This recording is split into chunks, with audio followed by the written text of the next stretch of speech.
மனித வாழ்வில் வந்து சேர்ந்த முன்னேற்றங்கள் அனைத்தும் சிந்தனை வழங்கிய சீதனங்கள் என்ற வரிகளுடன் தமிழ் இலக்கிய பேரவையின் சார்பில் வழக்கறிஞர் எஸ். சௌந்தரராஜன்.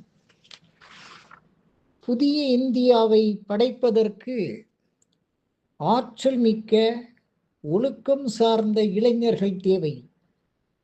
நம் நாட்டில் காணப்படும் 2 தீமைகள். அவற்றுள் ஒன்று நுகர்வு கலாச்சாரத்தினால் பாரம்பரிய பண்பாடு சிதைதல்.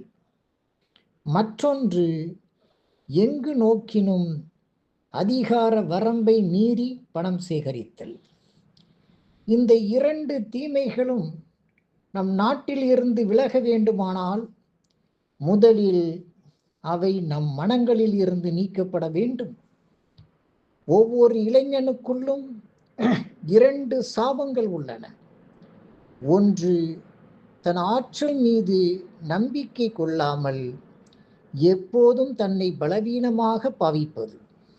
2, அடுத்தவர் நலன் நாடாமல் இரக்கமற்ற முறையில் அவர்களை வெறுப்பது. இந்த சாபங்கள் விலக வேண்டும் என்றால் இளைய தலைமுறையின் இருதயம் முழுவதும் நம்பிக்கை சுரக்க வேண்டும். சக மனிதர்களின் துயர் துடைக்க என்றவரை ஆதரவு கரம் நீட்ட வேண்டும். இவற்றையெல்லாம் கொண்டு வந்து சேர்த்து மனிதரை முழுமையாக்குவதே கல்வியின் முழுமையான நோக்கம். ஆனால் இன்றைய கல்வியின் நோக்கம் என்ன? சற்று சிந்தித்து பாருங்கள். நவீன இந்தியாவை படைப்போம் என்ற நூலில் விவேகானந்தர் கீழே விழுவது மீண்டும் எழுவதற்கே என்று நம்பிக்கை மனதிலே ஊற்றெடுக்க வேண்டும் என்கிறார்.